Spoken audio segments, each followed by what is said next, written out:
안녕하세요. 저는 평택에서 카페를 운영하고 있는 25살 이예은이라고 합니다. 앞서 제가 이제 생각해왔던 말들을 많은 대표님들이 먼저 해주시고, 또 이재명 후보님도 이미 알고 계시고 많이 신경 써주시는 것 같아서, 다른 것들에 대한 이제 고민들은 조금은 미리 많이 해결이 되었는데요. 우선은 한 가지, 그냥 제가 현장에서 느끼는 좀 백신 패스에 대한 그런 입장을 먼저 말씀을 드리고 싶습니다. 저는 이제 20대 청년이기도 하고요. 카페를 운영하면서 이제 어르신들, 그래서 이제 40대, 50대 이제 손님들도 많이 받고 있는데요. 백신 패스의 장점이라고 할 수 있듯이, 20대 친구들은 어떻게든 조금 더 놀고 싶어서라도 백신을 미리 맞는 경우도 있고요. 이제 그것이 큰 무리가 없기 때문에 그렇게 해서 백신을 다 미리미리 2차 접종까지 완료한 사람들이 굉장히 많은 편이에요. 근데 오히려 현장에서 백신 패스를 확인하고 돌아가시는 손님들은 40대, 50대 분들이 훨씬 더 많으세요. 그래? 네. 그래서 이제 젊은 친구들이 안 오는 것보다 어르신들이 와서 이제 안 맞은 분들이 계시고, 그래서 안 된다고 설명을 드리면 그걸 되려 이제 사업주들한테 화를 내시는 거죠. 저희가 이제 이걸 안 된다고 한 게 아니고 다 같이 지키자는 방역 지침인데, 그거를 오히려 왜 안 되냐, 아니면 따로 앉게 해달라고 그런 식으로 자꾸 피해가려고 하면서 저희를 더 힘들게 하는 상황들이 있어요.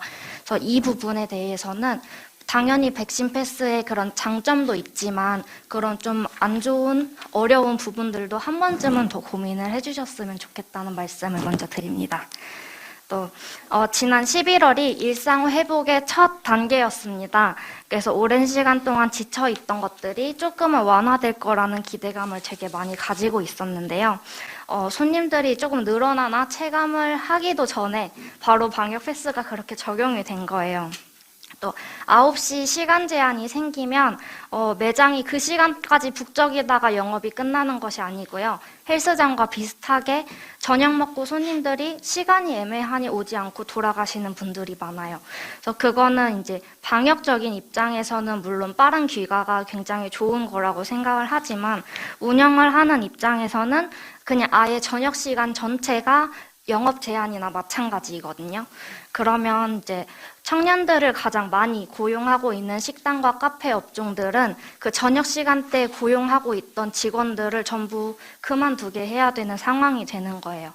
근데 말씀 앞에도 그 2주, 3주처럼 그런 식으로 단계가 적용되다 보니까 이 친구들한테 확실하게 이제는 지금 일을 못하는 상황이니까 다른 데를 알아봐라 라고 할 수 있는 게 아니고, 일단은 다음 발표까지만 기다려보자, 어디 가지 말고 조금만 기다려줘 라고 하고, 그런 식으로 하면서 이제 계속 고용을 미루고 있고, 그 친구들도 방황을 하고 있는 경우도 굉장히 많고요. 또 저희도 아니면 그 친구들을 어떻게든 붙잡고 싶은데 고정비가 너무 많이 나가서 이미 이제 그 친구들을 어쩔 수 없이 미안하지만 다음 발표까지 기다려보자 라고만 하면서 미루다가 결국에는 미안해, 못하겠어 라고 하면서 보내는 경우도 굉장히 많이 생겨요. 그러면서 이제 처음에는 인건비를 유지하기 위해서 좀 많은 이제 대출을 받아왔었는데요. 이 대출도 기존에는 좀 많은 어려움들이 있습니다. 특히나 자영업자들은 코로나 명목하에 받는 대출도 조금 쉽지 않은 상황이고요. 기존의 그 신용도 자체도 그런 다른 이제 안정적인 고정이 있는 그 고정 수입이 있는 사람들보다 신용도가 낮다 보니까 대출의 이제 한도 안에서도 극히 일부만 받는 상황이고요. 이 와중에도 밀린 임대료만 겨우 보태고 있다 보면은 이제 이자만 겨우겨우 내고 이제 버티고 있는 상황이에요. 그래서 손실보상이나 뭐 재난지원금이 들어와도 정말 그거는 한 달 임대료에 정말 극히 일부밖에 안 되거든요. 그래서 연체가 되는 것도 겨우겨우 다른 은행을 또 알아봐야 하는 상황이고요. 코로나가 당장 끝난다고 해도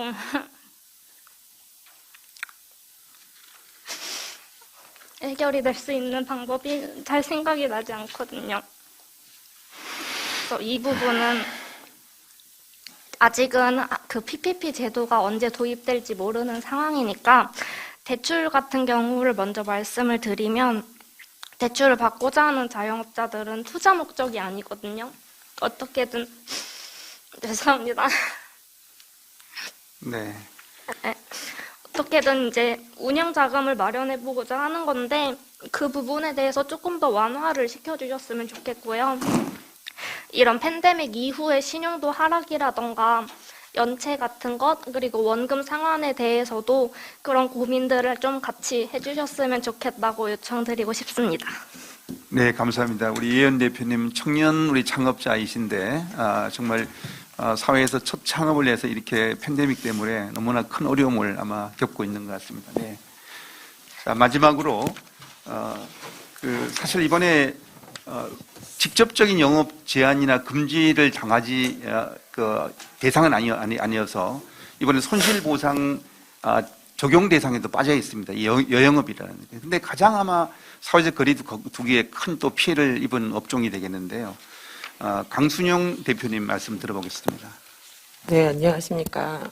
저는 강동구에서 이제 조그만하게 여행사를 운영하고 있는 대표이기도 하고요. 대한중소여행사 연대라는 500개 업체가 같이 있는 여행사 단체의 대표이기도 합니다.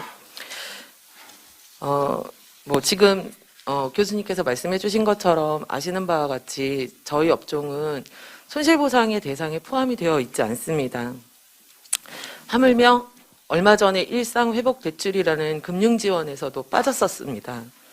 그러다가 너무한 거 아니냐는 항의를 들으시고 어찌어찌 일주일 후에 다시 넣어주시기는 하셨는데요.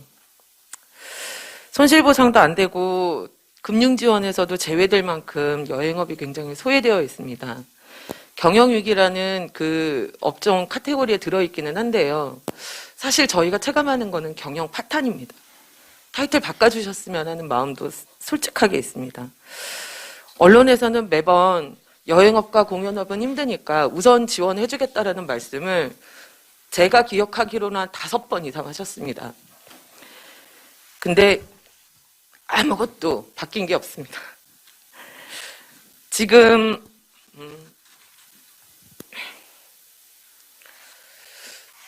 음식점 사장님들도 그렇고 임의용업계 사장님들도 그렇고 다 힘드시죠.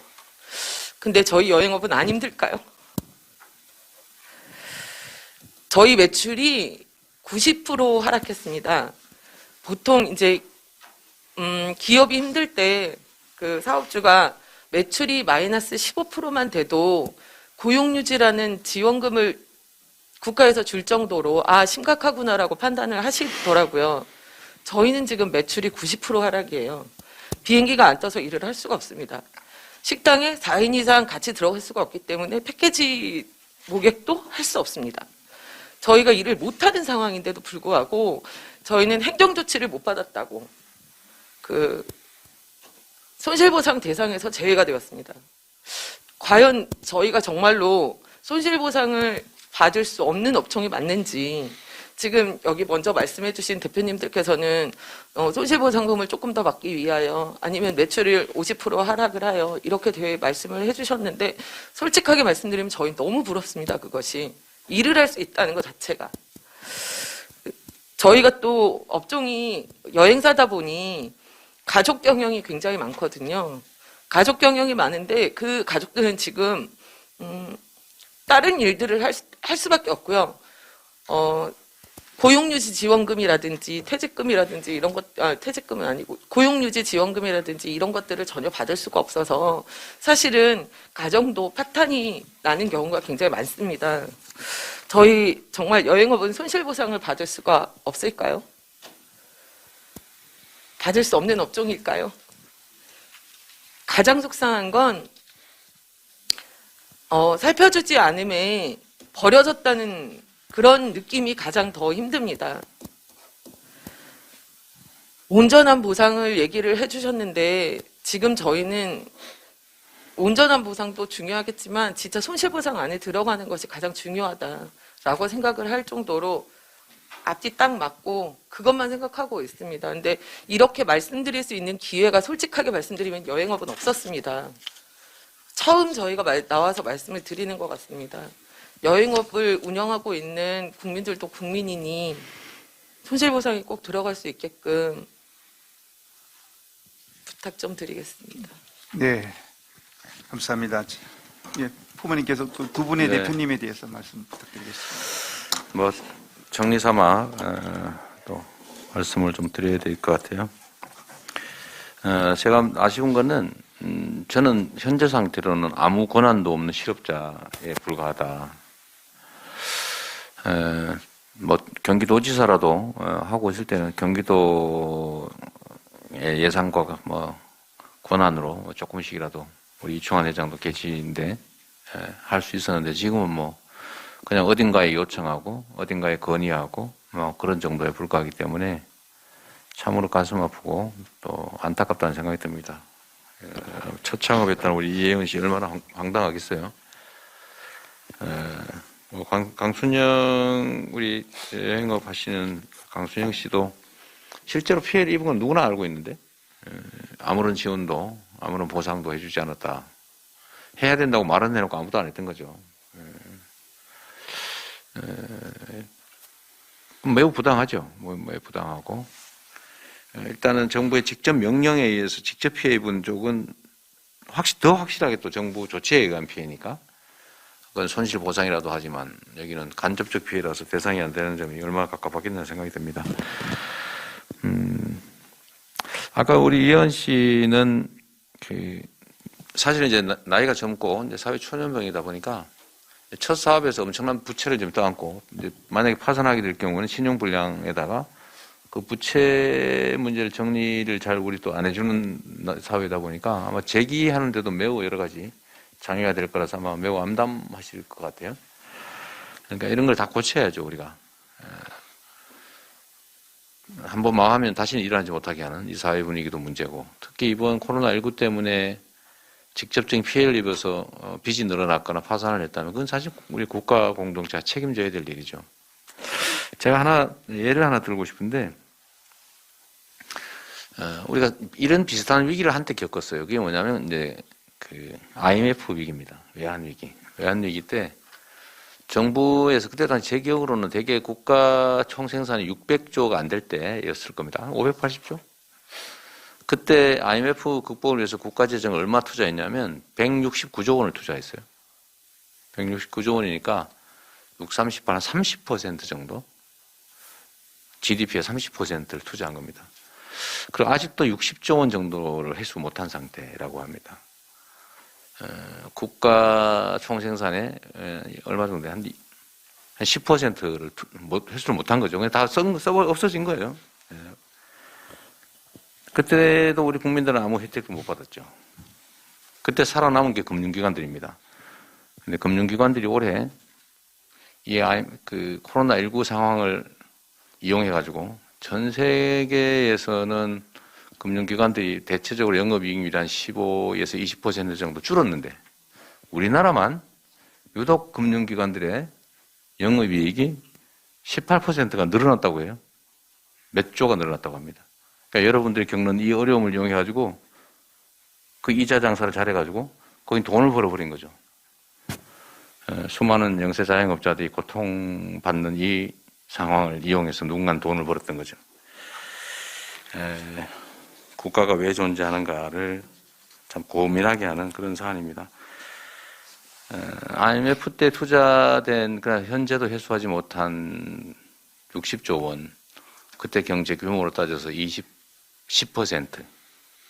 우리 경제 규모의 1960조니까 10% 하면 약 200조 정도 되는데, 다른 나라들이 대개 이 정도 지원을 이상 한 2배 정도 한 것 같은데, 이 50조, 100조 가지고 이렇게 국민들 눈에 눈물 나게 하고 정치적으로 누군가가 덕보지 않을까 싶어서 말했다가 취소해버리고 미루고,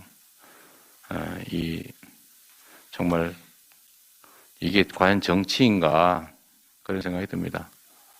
우리 윤석열 후보님, 김종인 총괄선대위원장님 말만 하지 말고 우리 이예은 씨 저 눈물 흘리지 않게 좀 하십시오. 이게 뭡니까 이게? 본인 주머니 털어주라는 것도 아니잖아요. 정부가 우리 국민 전체의 부담으로 국민 전체를 위해서 희생했던 그분들에게 최소한의 손실이 발생하지 않도록 해주자는데 그게 본인 개인 비용도 아니고 뭐 어려운 일도 아니고 여야의 주요 대선 후보가 합의해서 또는 여야 선대위가 합의해서 여야 당이 합의해서 하면 정부가 반대할 리가 없지 않습니까? 다시 한번 좀 빈말하지 말고 진지하게 국민들의 고통과 이 현재의 어려움을 벗어나는데 성실하게 좀 임해 주시길 당부드립니다. 어쨌든 오늘 주최 측 여러분들 제가 옆에서 이렇게 많은 분들 말씀하시는 거 보니까 너무 가슴 아프네요. 정치가 왜 존재하는지를 다시 한번 생각해 보는 계기가 된 것 같습니다. 미안합니다. 네, 감사합니다. 5분의 우리 대표님들의 말씀에 후보님께서 답변하는 시간을 가졌습니다.